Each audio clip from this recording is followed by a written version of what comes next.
back to Space Engineers DIC expansion.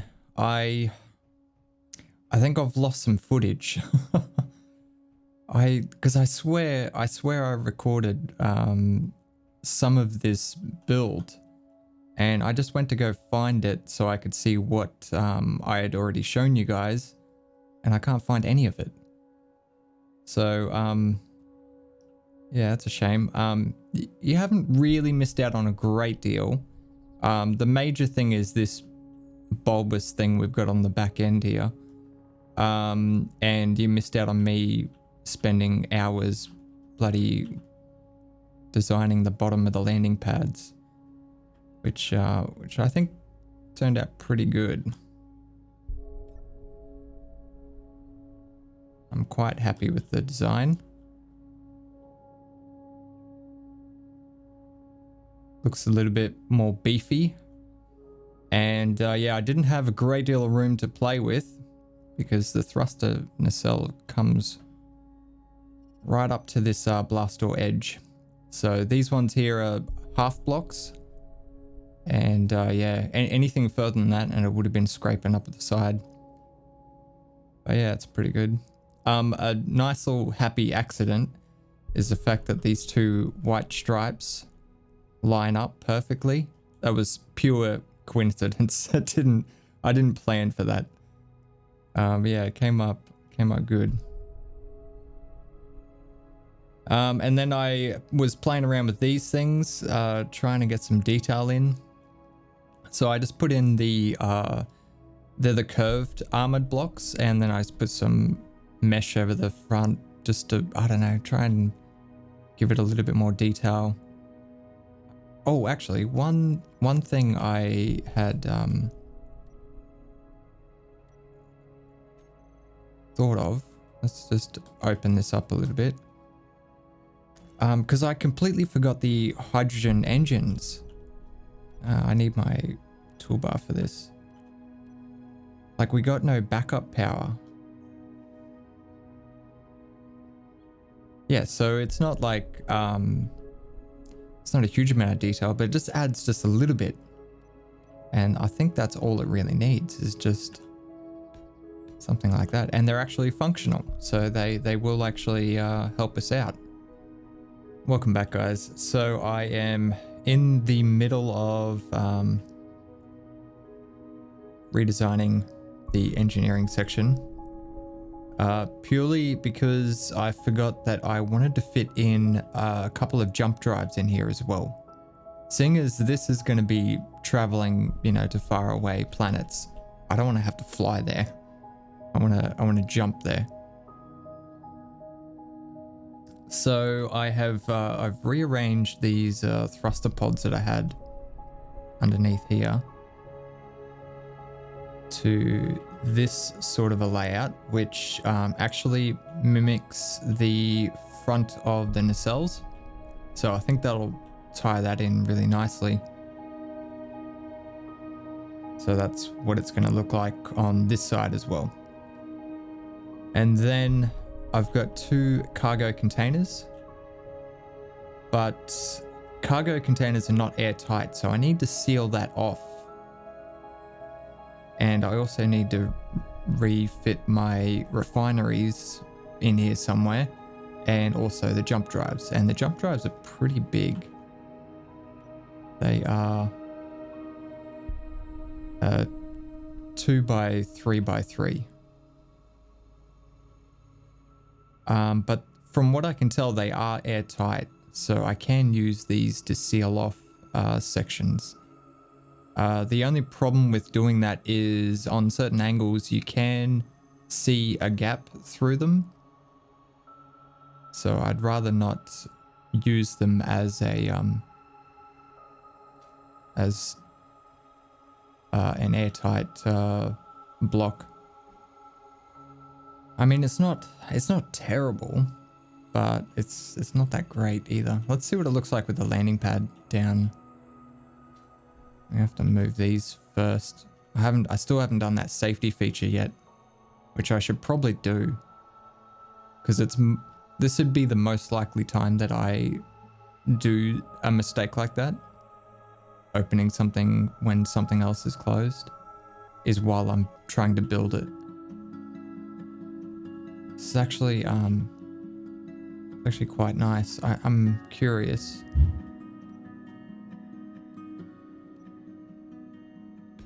Will that cause issues? It probably will, but that'd look awesome if we could keep that.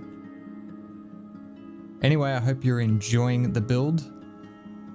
I hope you're keen to see this thing actually fly. I know I am. That's going to be coming up very soon because we can't actually move. We can't actually build the rear nacelles until we can move it. So as soon as I get this other section replicated, we are going to move this thing to its own landing pad somewhere. I'll have to build one. And we'll have a bit more space to build out the rest of it.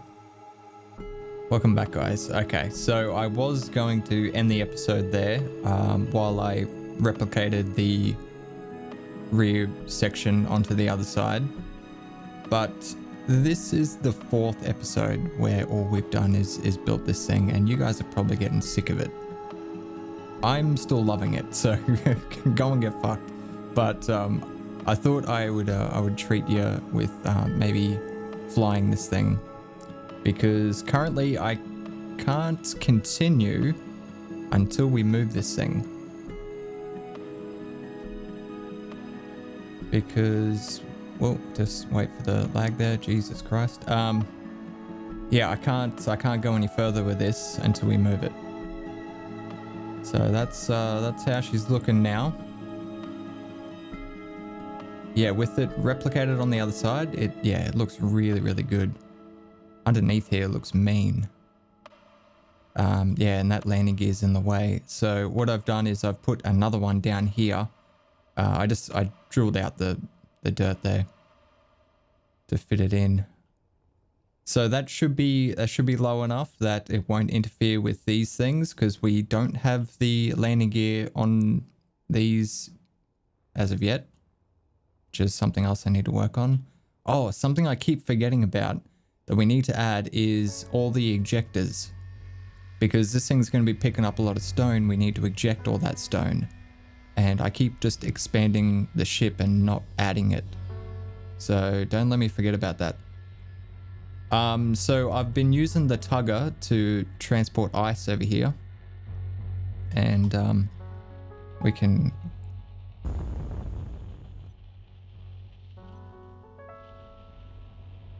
We can move this guy back now.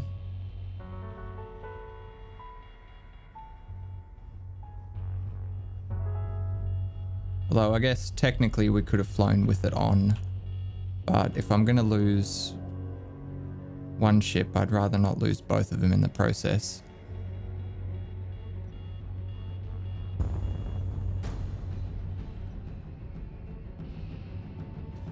God damn it, I just flew that with stockpile on. Luckily, we've got O2 generators.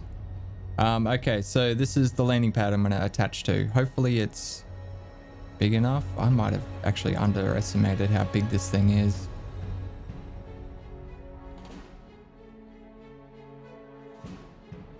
I might clear some of these trees as well. I'll be back in a sec.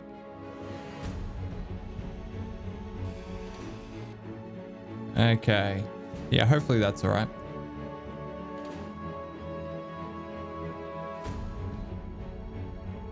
All right, so we need to disable the tower.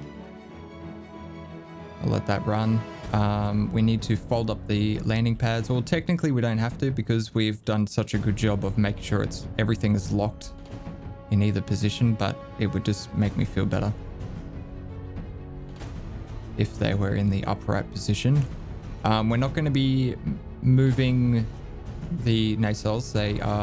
We're just going to stick to hover mode, I guess.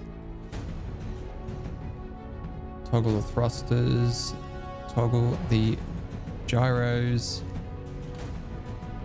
and that should be it. Okay, let's turn the thrusters on. Turn the gyros on. and disconnect. No, don't disconnect. I'm missing a crucial step. Jesus Christ. I don't have the script on for the subgrid thrusters.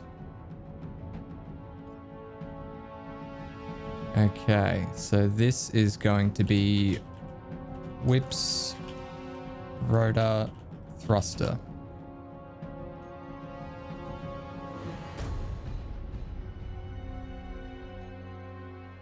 Okay.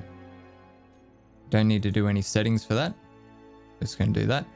There is one requirement though. We need to go to our console.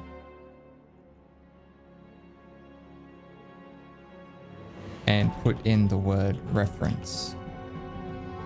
Now, if we double check that. Yes, okay. She's running. So without that, the thrusters on the nacelles wouldn't run because they're a subgrid. And our power usage has gone through the fucking roof now. That's all right. All right, so if we hit spacebar while it's locked, yep, all the thrusters are firing. Okay, now we're ready. In 3, 2, 1. There she is. Lift off. Now, this thing is surprisingly stable. Considering it's lifting that drill, which is all a subgrid. And the nacelles, like they're all subgrids. That's what I love about Whip's rotor thruster script. It seems to take into account all subgrids that you have into its inertial dampener calculation, which is awesome. It means we can do this and have a stable ship. All right. Now this thing's going to be a bit of a mission. How's our fuel looking? Looks all right.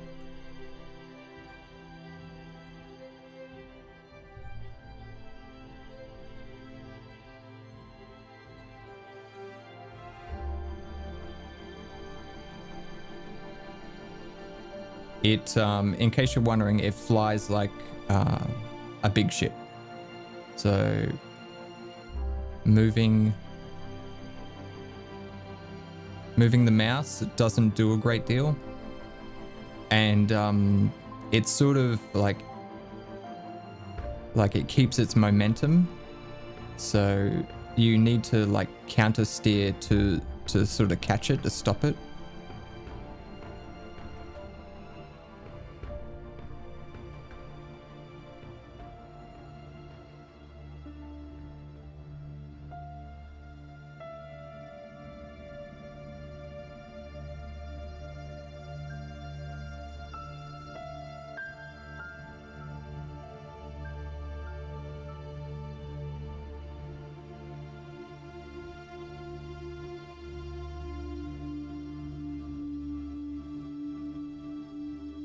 There it is. Oh, and game lag. Yep, she's locked. Okay, so we can turn off the thrusters, turn off the gyros. Successfully moved Ma. And you guys got to see it actually fly after all this time. Just to give you guys like a little bit of stats. I currently have 16 hours of raw footage. You guys have seen about 13 hours of that footage so far, because obviously I haven't edited this episode that you're watching it now. So you've seen everything, but that's not even the entire process, because there's some parts that I haven't bothered recording. Like when I was replicating this, when I was replicating this on the other side. yeah, so this is a solid like 24-hour build so far.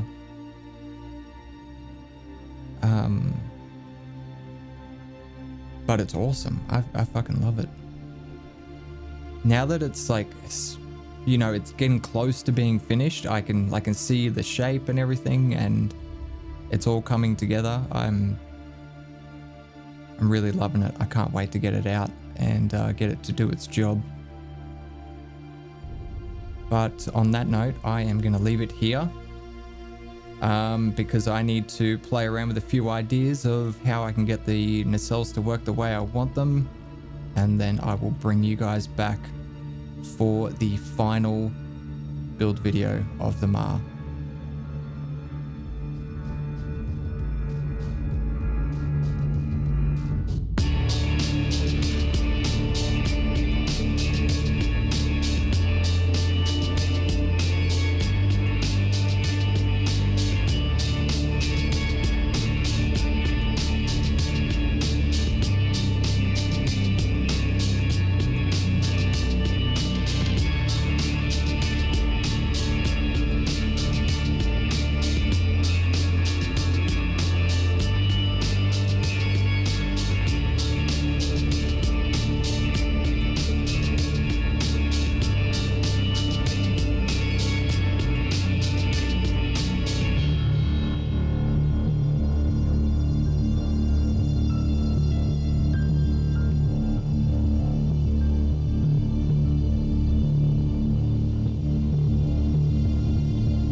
G'day and welcome back to Space Engineers DIC expansion.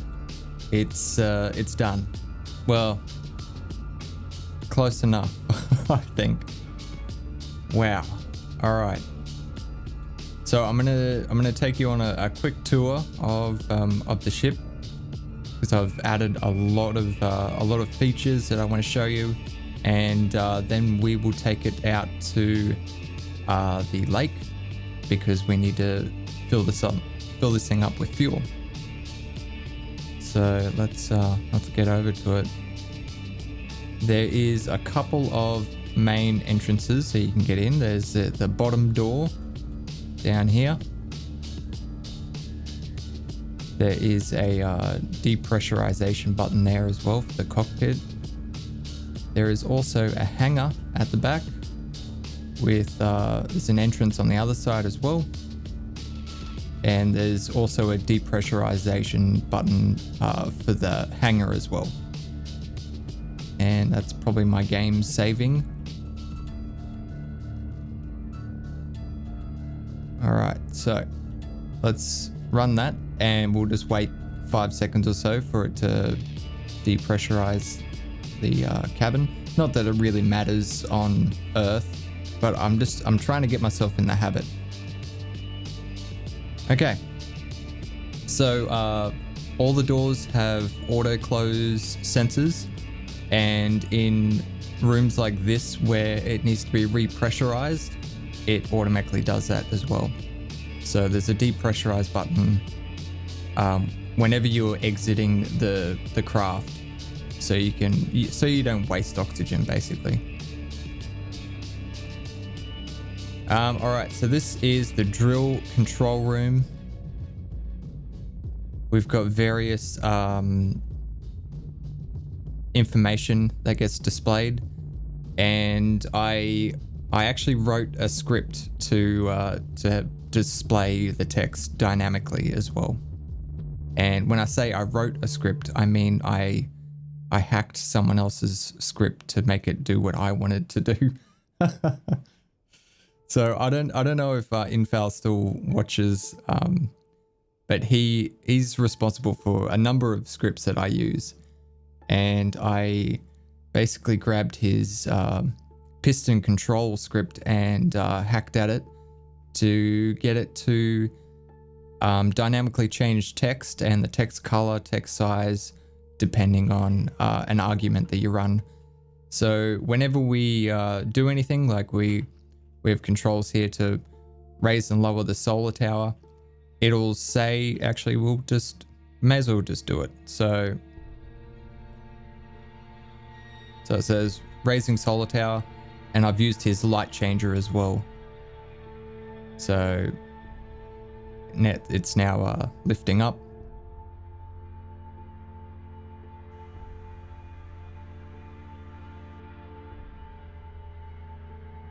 And then when it locks in place, the text changes, the color changes as well. And yeah, it's raised and locked.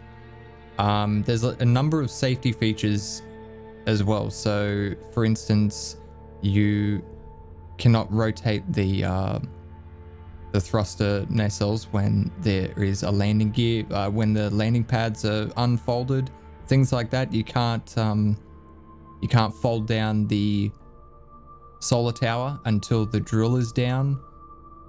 Just things like that. I've tried to put a bit of thought into it.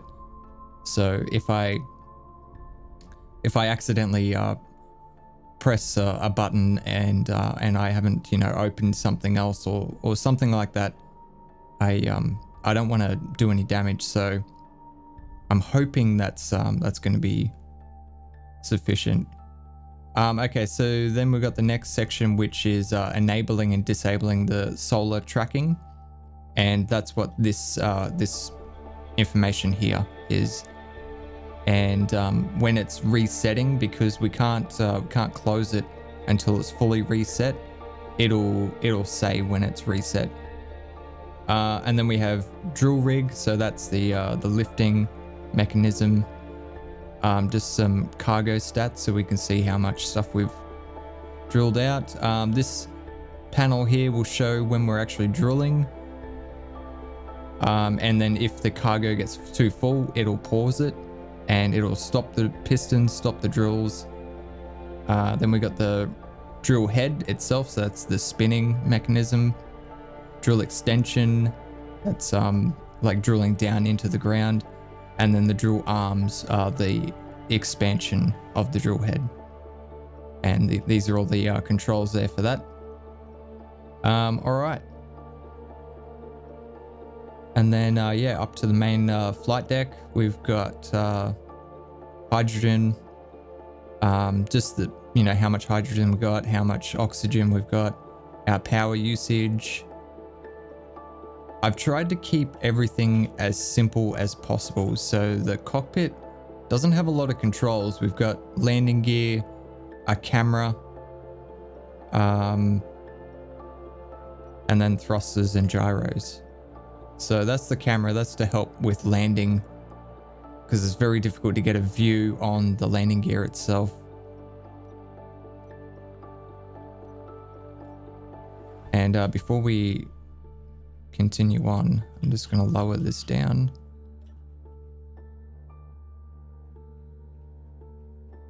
So we can fly, basically. All right, so going up to the back. This is the server room. It actually didn't change.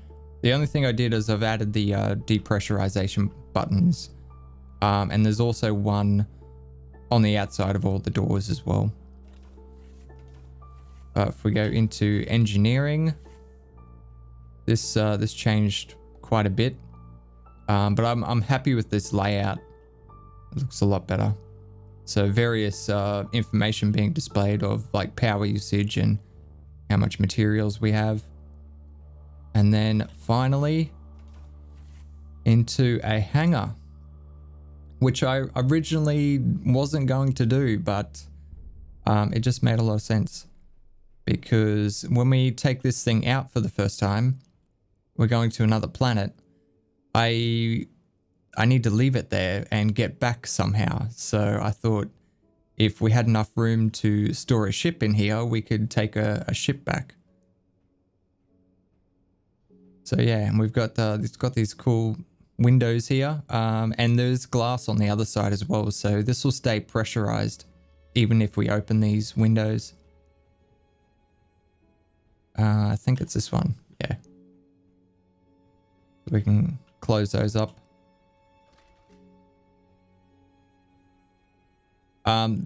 Actually has a load of parking sensors. So actually I can test it out.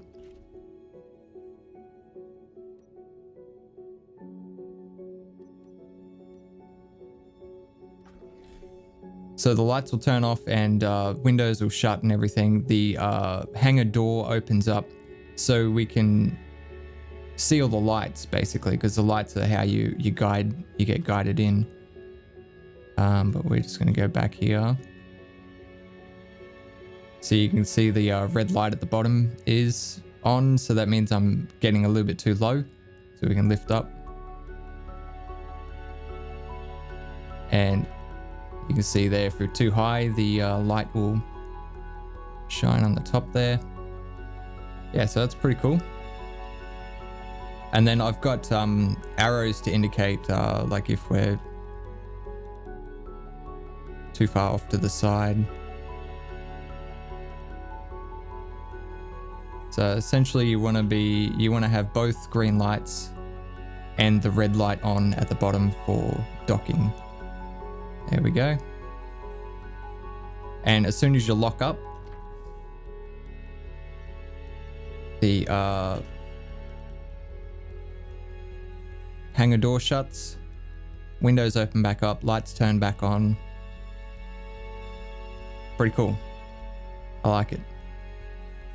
If we have a look in here, just have a look at the sheer number of timer blocks that I've put in. I have one left.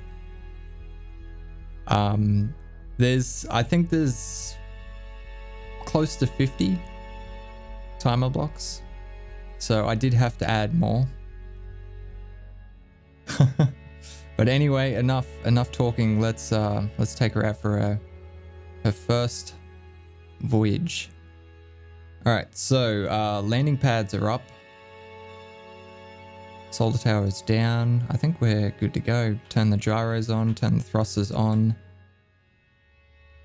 Unlock the landing gear.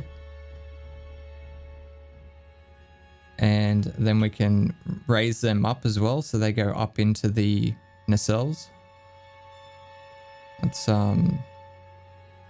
Let's go to flight mode. I just wanna show you guys. It'll fly perfectly fine in both orientations.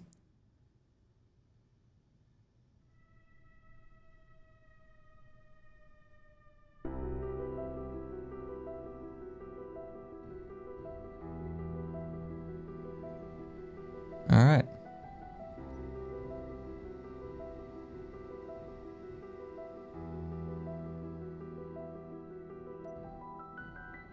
Let's go down to the ice lake.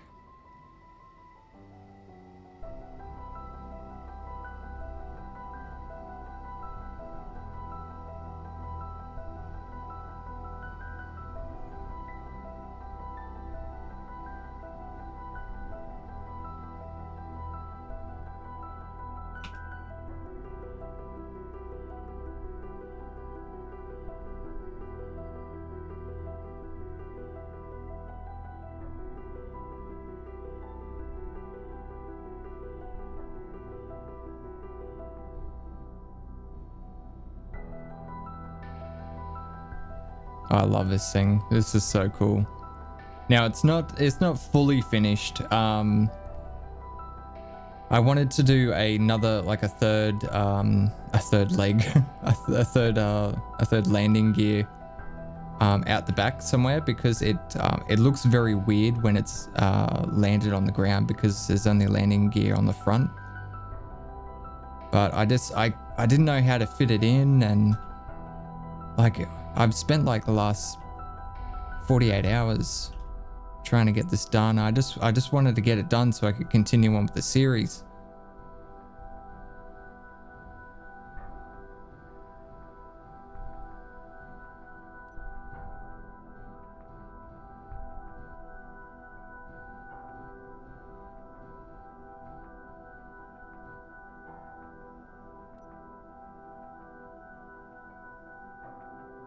That other landing gear didn't go all the way up.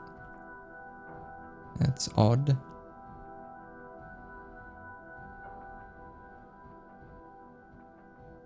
I was hoping we would be able to see ores. I know there's iron here.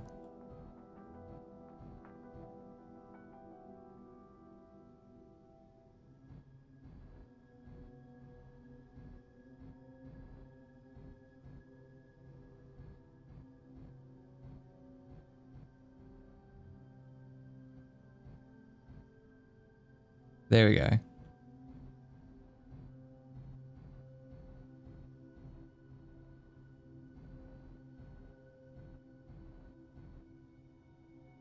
There is another camera. Oh, it's not going to help us out.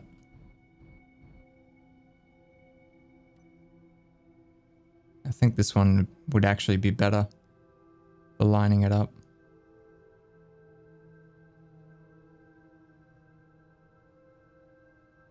So we are very low on iron, so that's why I'm spending the time here trying to get the iron, but we also desperately need ice so we can fill this thing up.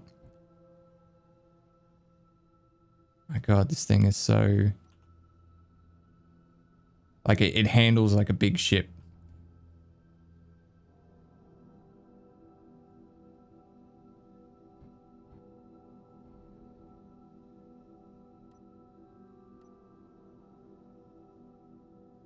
Yeah, I think that'll do it. Let's bring it down. Yep, she is down. Okay. Gyro's off, thrusters off. Ready to go. Oh, there is, if we go to the second toolbar, I can open the landing pads from there and I can start the solar tower from here as well. So while I walk down to the drill rig, it's already started basically, because it does take a while to lift up that solar tower.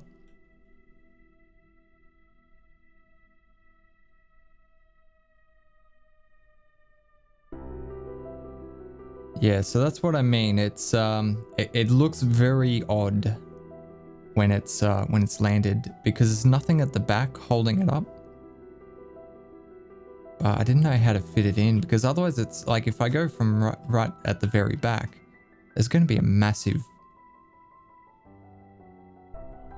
I don't know, like just it's going to look weird. So I was thinking of maybe trying to attach some rotors or something to the bottom of this and have it sort of swing down from here. That might look a little bit more structurally sound, I'm not sure.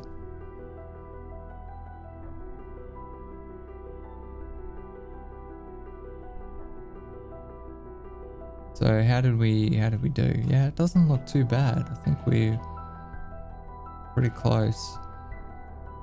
It's hard to tell. And because the ore detector is up in the drill, it makes it very difficult. We should put an ore detector down on here, actually. Down in here somewhere. Yeah. It's an idea. All right, solar tower is raised. Let's enable that as well. Solar tower enabled. Raise and lower the drill. It takes a long time to get the drill down. With my script, I think I'm gonna have to rework it. I think I'd prefer it to try to, if I could get it to grab data from the custom data, rather than, because at the moment what I've done is, if we go to TC's text controller, basically what you do is you run a command. Do I still have one saved? No. So the first argument is name. So you put the name of the LCD screen. And then the next one is the actual text you want to display.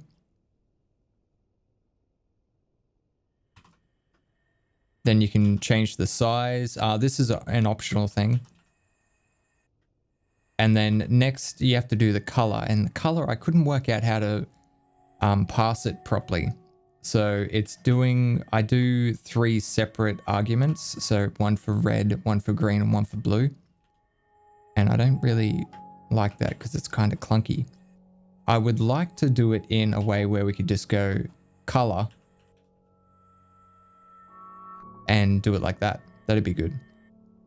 But essentially what I don't like about this is if I want to change the text a little bit, it means I have to find the timer block that I have, and then I have to drag it back in again and create a new argument, and I might have forgotten what I'd done for the colors and everything. Like for this as an example, I've spelt extension wrong, so I have to find the timer block. Whereas if I was able to have all of the strings that I want to display in a list here, and all I had to do when I run the argument is just put like run argument 0 or 1 or 2 or 3 or so on, and then it will run this line. And that way, if I needed to change something like a small fix, I could do it from right in here, and I could also copy it from here as well, which would make it a lot easier. So yeah, I'll have to work on that. All right, so we are ready to go. Let's unlock the drill head. So drilling in progress, drill head unlocked. Then we will extend the drill. Drill is extending. Okay, so some of the speeds that I've set up are very, very slow, and there's a reason for that. Because I could technically get this to work a little bit faster at the start anyway. Because what we're doing is I can't extend the pistons faster than what a quarter revolution can drill out, because we've got a cross beam of drills. So the drills, the pistons are on 0.001, very, very slow. But that's because we have a lot of them stacked, and the speeds, they're additive, right?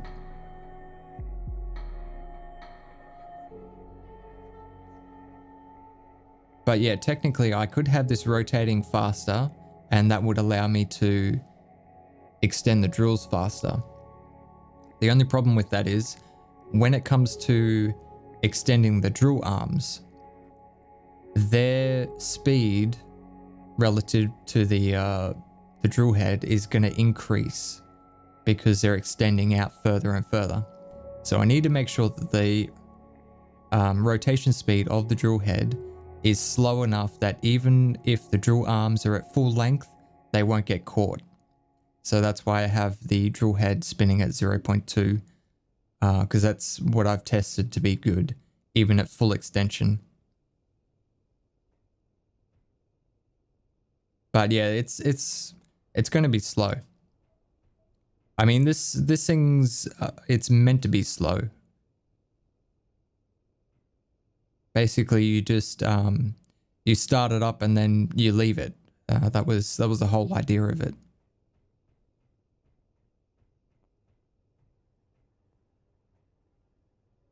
All right, so let's go. Oh, actually, one thing I noticed is while I was flying,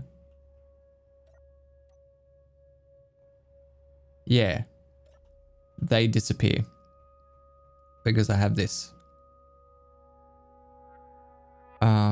which is quite annoying. I'm gonna have to remove that.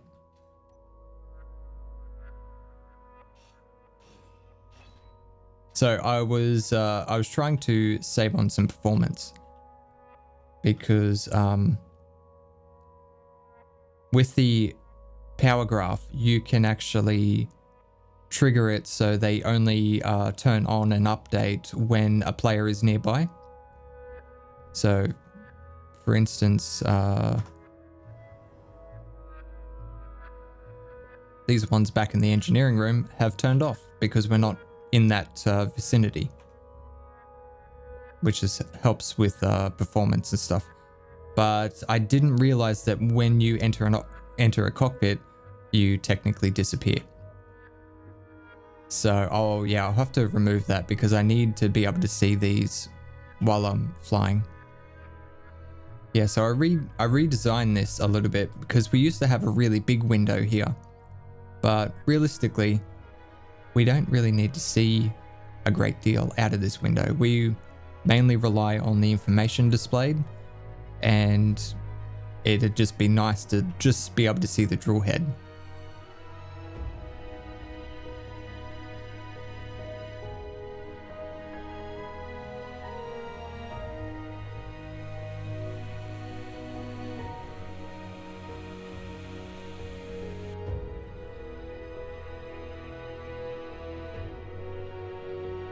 Now we're looking on ice. We've got 622,000.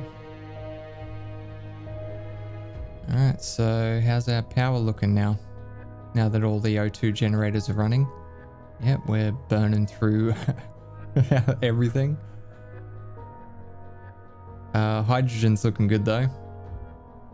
So it's going back up. Yeah, our charge is going to go down super quick. Running all those O2 generators. See, that's something I didn't take into account because we weren't going to use any O2 generators, so that's why the solar tower's only capable of supporting the refineries. Well, it's a little bit over, but yeah. Although we do have 16 H2 engines. That's what, 80 megawatts? Yeah, that's heaps. We'll be able to run everything off that. Yeah, and I just used those H2 engines as little detail elements because they look really, really cool. If you notice them on like the thruster nacelles and stuff like that.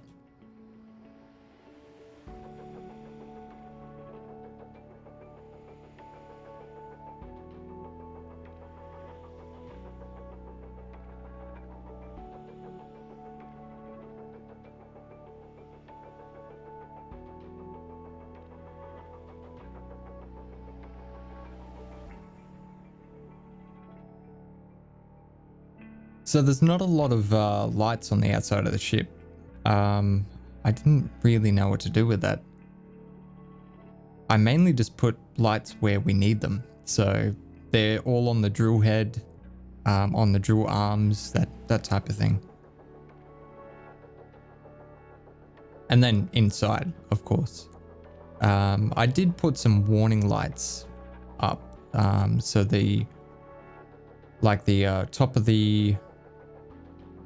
You can't see them from here. So like the landing pads, the top of the drill and the top of the nacelles as well. Solar tower, like they all have red flashing lights, just sort of warning lights, but there's not a lot of light to light up the outside of the ship, which kind of looks weird at nighttime, I guess. Because you would expect this thing to be littered with lights. But yeah, I didn't, it's just because I didn't know what to do with it.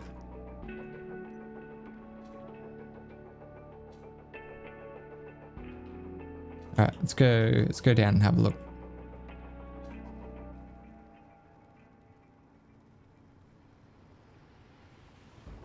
Oh, she's hit stone.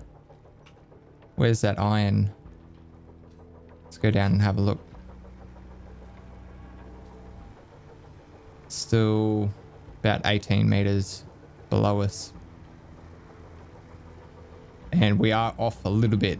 But I think with the extensions, we'll probably be all right. We'll probably get it all. So we're getting stone getting pooped out. Yep. Jeez, that's a lot of stone getting pooped out.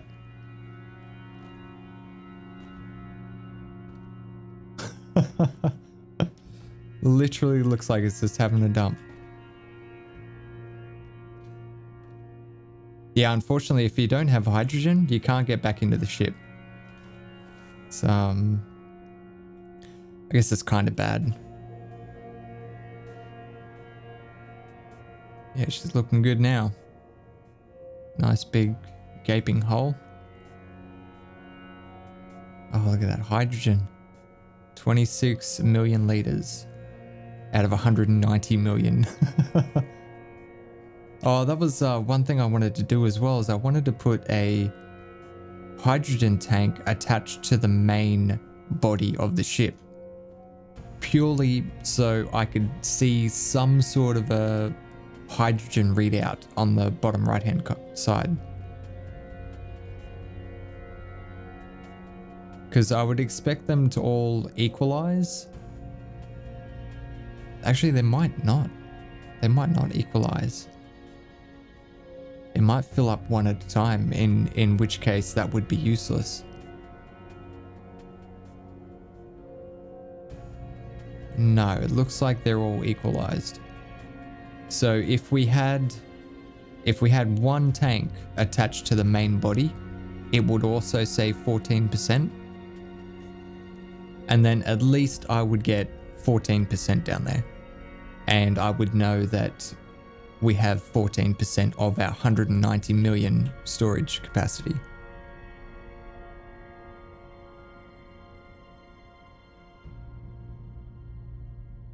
Yeah, this window actually turned out really good.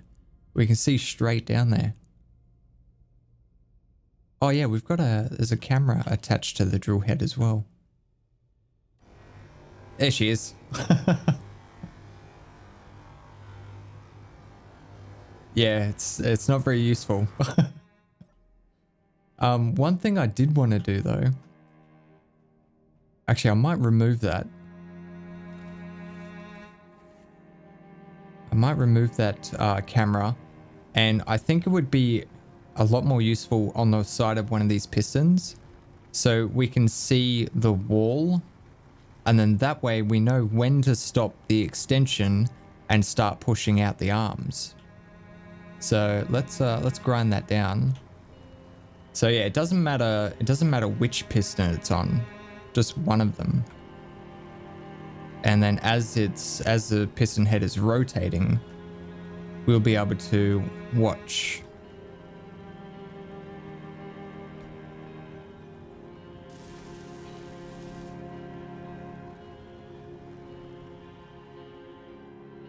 Because yeah, we're lighting up the walls really clearly, which is something I was a little bit worried about. Where the fuck am I going?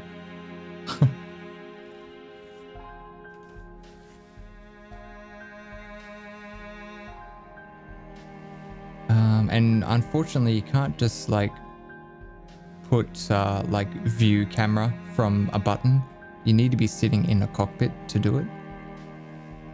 So, wonder if we had just like a passenger seat. Could we do it then? I'm really surprised I had that stuff on me. No, you can only do emotes. Okay. So it would need to be a control seat. How are we going for ice now? 7.3 million.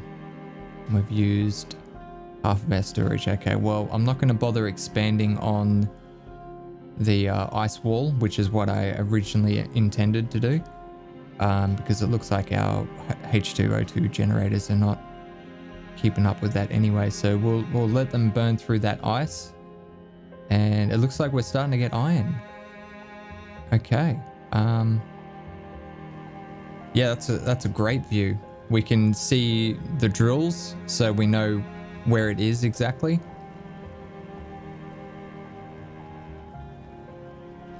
And then we can just watch the wall to see where the vein is. But before that gets too low, I am gonna quickly fly back to base and grab some motors and some computers so I can finish that seed off. I guess I could use spacebar's consoles.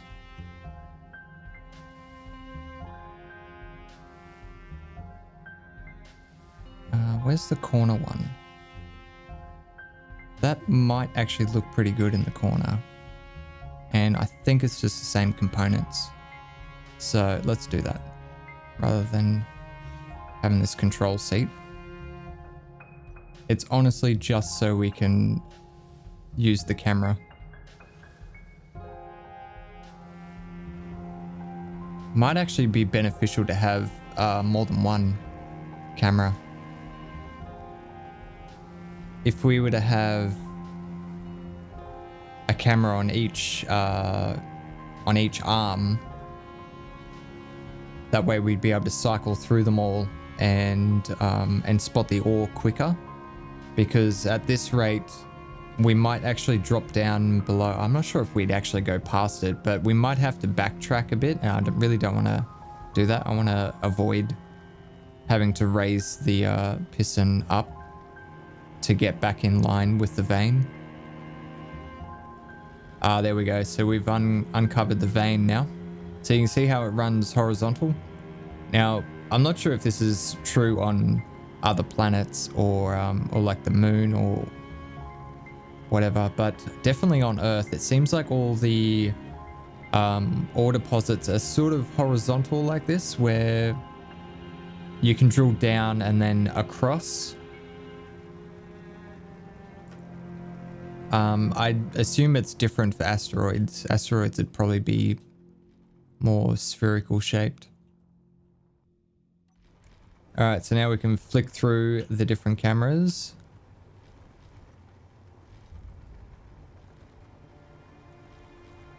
We can start to see it down the bottom there.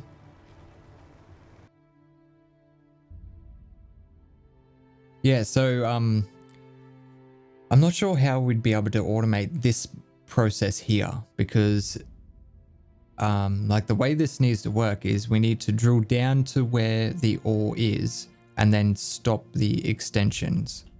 So we pause this and then we start the drill arms expanding outwards. I don't know how to automate that process because we can't really do a sensor to sense like ores or anything like that. Like it doesn't work like that. We can only sense voxels in general. So it's not fully automatic. But once we get to this stage, like once we are able to pause this and start the drill arms, then we can leave it. It'll be totally fine to let it run by itself. Because from that point there, the script that watches the cargo space will take over and pause the pistons and the drills when the cargo gets too full, and then it will resume progress once enough space is made. So once the refineries have caught up.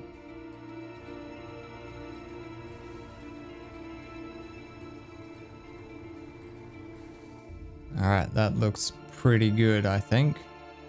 So what we're going to do is run this button right here, which is going to pause the extension. And then we are going to extend the drill arms.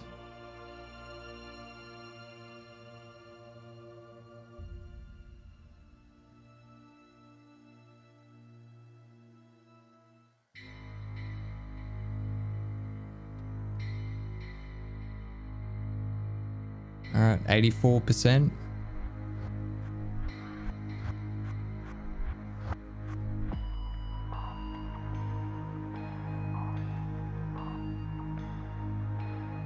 There it is. Drilling paused. So let's yep, we've got Drills have stopped. The extension has stopped. The rotor's locked. So now what's going to happen is the refineries are going to process the ore that it has, which will in turn create space. And let's have a look at that script. We'll see when it's meant to come back on. So you can have,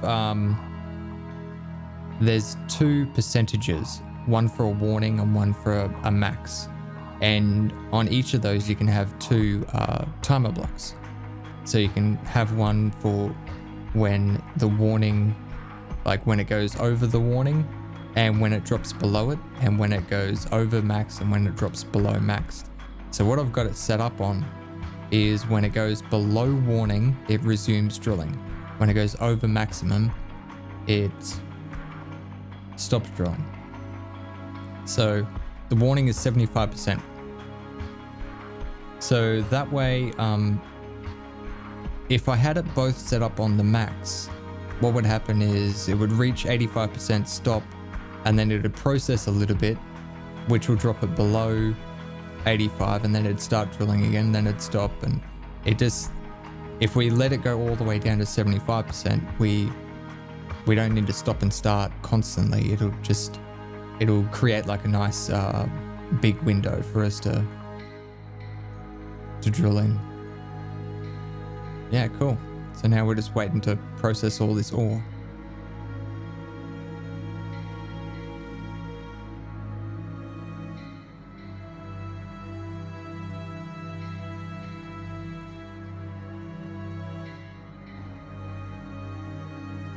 Oh, I think that is it.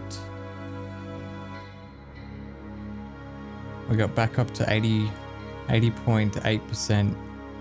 Wow. We've already got over a million ingots.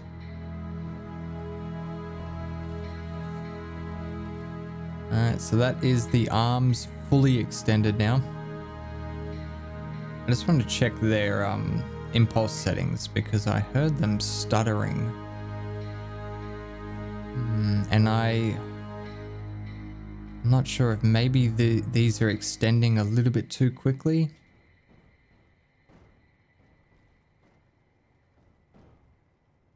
No, actually I know what it is. It's not that. It's the fact that it's getting caught on the rock. So the pistons are...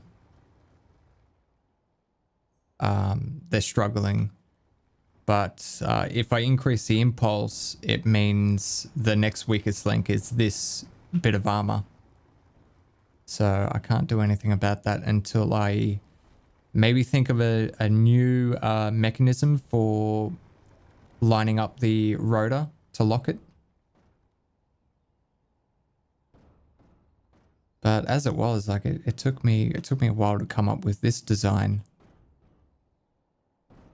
And I like it because it's accurate. But yeah, I completely missed the fact that this would happen.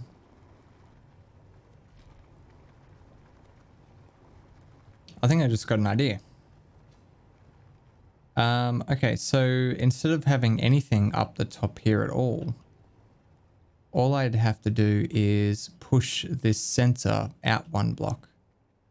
Because the whole reason I had this little piece up the top here is so I could bring the sensor range up so the sensor wouldn't be detecting this subgrid, which was throwing it off.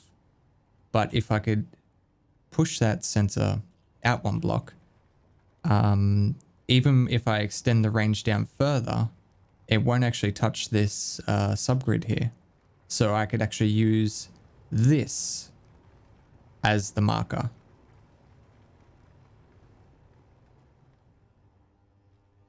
Yeah, that'll be way better.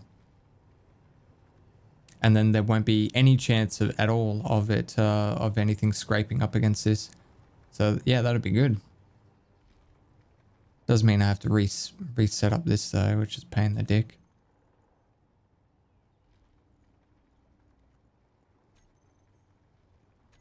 Actually, that's the second sensor. This is the first one. Yeah, this one turns on the second sensor. That's how I was getting an AND gate using sensors.